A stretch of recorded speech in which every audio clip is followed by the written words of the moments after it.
कधीच नाही चुकणार तुमचे फेवरेट टीव्ही शोज झी5 सोबत, तेही एकदम फ्री।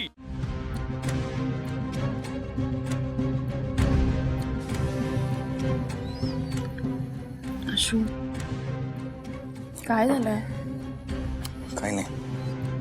तुला काय वाटतं मी तुला ओळखत नाही का? काय झालंय? नाही यार, हे इन्शुरन्स वाले टाळटाळ करतायत। मी येऊ का तुझ्या बरोबर? नको। अरे पण तसं नाही, वस्तीतल्या लोकांनी आता आपल्याला पैसे दिले म्हणून सगळं नीट झालं।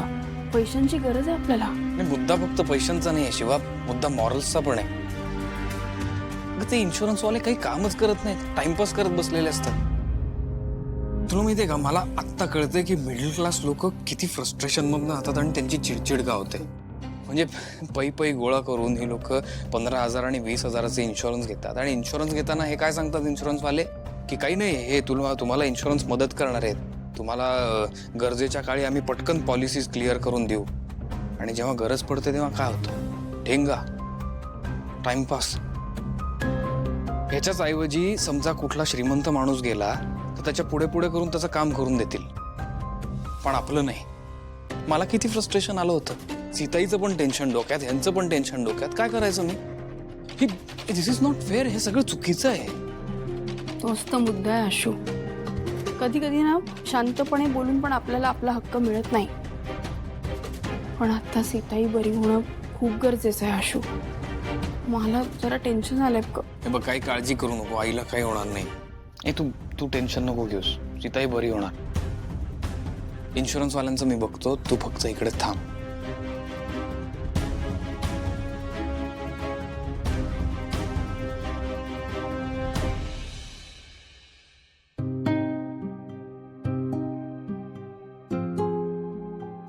वंदे, काय ग कसला विचार करतीस एवढा? अगं पुण्यात पान वाढलंय। आई तिकडे लेक आणि जावई उपाशी येतो, सीताई अजून शुद्धीवर नाही आले। सगळी जबाबदारी या 2 पोरांवर आहे। कसा घास घशाखाली उतरणार हो?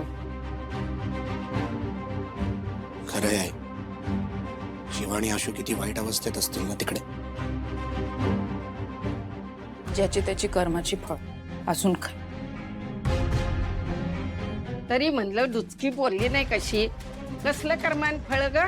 हे तू माझ्यावर नको चिडू, जे काही झालंय ना त्यात त्यांची चूक आहे, मग आता वाईट वाटून काही उपयोग नाही। एक मिनिट त्यांनी काय केलं?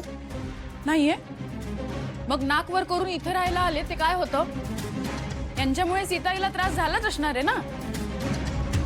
बरं, घरी नव्हतं जायचं तर रामभाऊंनी जी किल्ली दिली होती त्या फ्लॅटवर राहायला जायचं, पण नाही, यांचा इगो आडवा आला। शिवा पण 150 आणि तिला माहिती, आपल्या सगळ्यांना माहितीये सीताईचा आशूवर किती जीव, तरी पण तिने आशूला साथ दिली। मग तुम्हाला शिवाचं वागणं बरोबर वाटतं इथे? छान छान छान छान छान, सगळं सगळं सगळं कळतं ना तुला? सगळं कळतं। आईने कसं वागलं पाहिजे, बायकोनी काय करायला पाहिजे, काय नाही करायला पाहिजे, सगळं सगळं कळतं तुला। पण मग तुला हे नाही कळत की आशूने त्याचं घर का सोडलं? शिवासाठी तो मेहनत करतोय, स्वतःच्या पायावर उभं राहण्याचा प्रयत्न करतोय, तर शिवा त्याची साथ का नाही देणार? आणि एवढं होऊन सुद्धा शिवा आणि आशूच्या मनात सीताईबद्दल काहीच राग नाहीये दिव्या। दोघही तिकडे काळजीत बसलेत हॉस्पिटलमध्ये सीताई जवळ। शिवा जितकं स्वतःच्या सासूबाईंसाठी करतेय ना, तेवढं तू तुझ्या सख्ख्या आईसाठी पण नाही करणार। अगं आई सोड, माझ्यासाठी सुद्धा नाही करू शकणार तू। काही घेणं देणं नाहीये तुला। का करू मी तुझ्यासाठी काही? तू काय केलंयस माझ्यासाठी? दुचके, जरा शांत राहतीस काय? पानावर बसलेस ना, मुकाट्यानं जेव। हो हो, मी काहीही बोलले तरी तुम्हाला वादच वाटतो, मग माझे कोणी वाभाडे काढले तरी चालतं तुम्हाला। दिव्या, काय चुकीचं बोलतोय ग चंदन? हे बघ, शिवानी बायको म्हणून कधीही चुकली नाहीये, कधीच चुकीचं वागलेली नाहीये।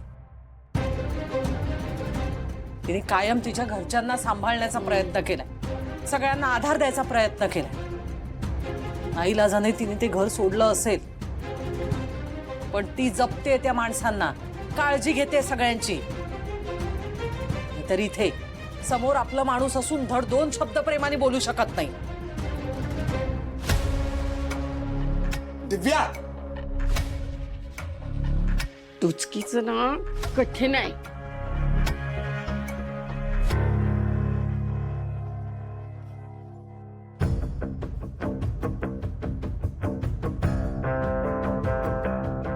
डॉक्टर हा प्रॉब्लेम हो, आम्हालाही डाऊट होता आणि अगदी तसंच झालं.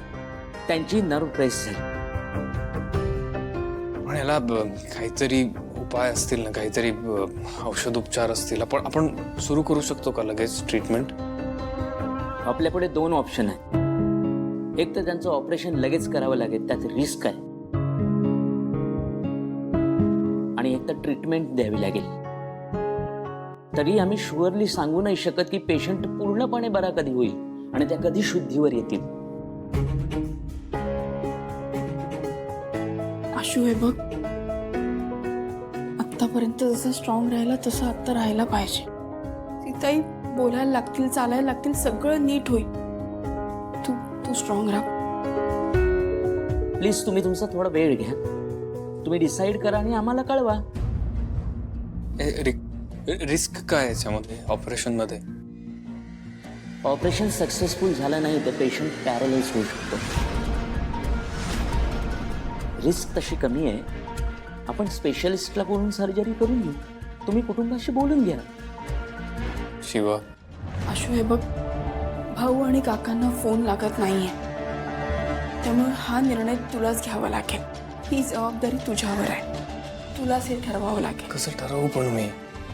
अगं डॉक्टर्स म्हणतायत की रिस्क आहे पण थोडी आहे, आणि जर ट्रीटमेंट करायला घेतली तर आई काय रिस्पॉन्ड करते त्याच्यावरनं ठरेल की पुढे कसं. पण आईला त्रास झालेला नाही बघवते अजून. आशू हे बघ, ऑपरेशन मध्ये रिस्क असली तरी डॉक्टर म्हणतायत ना ते स्पेशलिस्टला बोलवतील म्हणून. काय आहे ना, आईला अजून त्रास नको व्हायला. हे बघ आशू, ट्रीटमेंटला किती वेळ लागेल हे डॉक्टर पण सांगू शकत नाहीये. त्यामुळे मला असं वाटतंय ऑपरेशन हा एकच मार्ग आहे आपल्याकडे. ओके ओके डॉक्टर, करूया operation. Are you sure? Yes, I am sure. ठीक आहे, मग मला इन्शुरन्सचं अप्रुव्हल लागेल. एकदा का ते आलं की आपण रात्रीपर्यंत ऑपरेशनची तयारी करू. ओके डॉक्टर, चालेल. येतो, थँक्यू.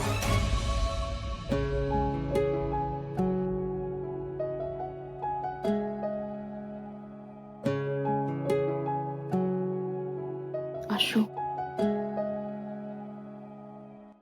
हे बघ, तू काळजी नको करू. सगळं नीट होईल. मी काकू आणि संपदाला कळवते. मला टेन्शन आलंय खूप. आशू हे बघ, हा निर्णय घेणं खूप खूप कठीण आहे, कळतंय मला. पण तू बघतोयस का, इथे आल्यानंतर सगळं सीताईचं तू केलंस.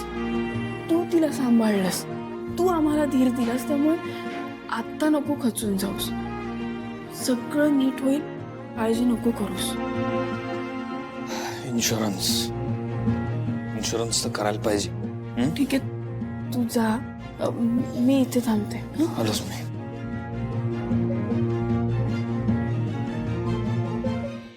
झी5 ॲप डाउनलोड करा आणि पहा सर्व एपिसोड्स एकदम फ्री.